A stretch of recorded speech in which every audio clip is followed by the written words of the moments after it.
So আমার কাছে এখানে একটা নাইফ আছে এবং নাইফটায় বিভিন্ন কালারের মানে রং আছে, ঠিক আছে?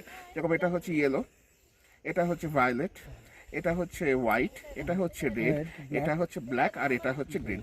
এবার এই সাইডে যে শুধু আছে সেটা কিন্তু নয়, এর রিভার্স সাইডেও কিন্তু আছে।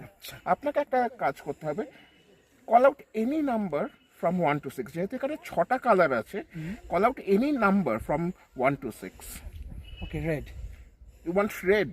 Yes. আচ্ছা, আপনি আমাকে নাম্বার বলেননি, but you called out red, তাই তো? আচ্ছা, নাম্বার বলতে হতো? না ঠিক আছে, Okay. সেটাই আপন। আমি এটাকে নিয়ে জাস্ট বলছি, কিছু হয় না, হওয়ার কথাও না, আচ্ছা। কিন্তু আপনি রেড বলেছেন, তাই তো? আপনি একটা কাজ করুন, আপনি কাইন্ডলি এটার উপরে একটা মানে স্ন্যাপ করুন তো, মানে আমি এই ছুরিটাকে এইভাবে ধরে আছে, আপনি স্ন্যাপ করুন, চুটকি বানুন। কিছু কি টের পেলেন? না। এই যে আপনি চুটকিটা মারলেন, তার ফলে ওয়াও, সব কটা কালার এখান থেকে চলে যায়, nice. চলে গিয়ে পড়ে থাকে শুধুমাত্র রেড, যেটা আপনি সিলেক্ট করেছেন। শুধু যে এই সাইডেই পড়ে থাকে সেটা নয়, উল্টো দিকেও কিন্তু পড়ে থাকে রেডটা।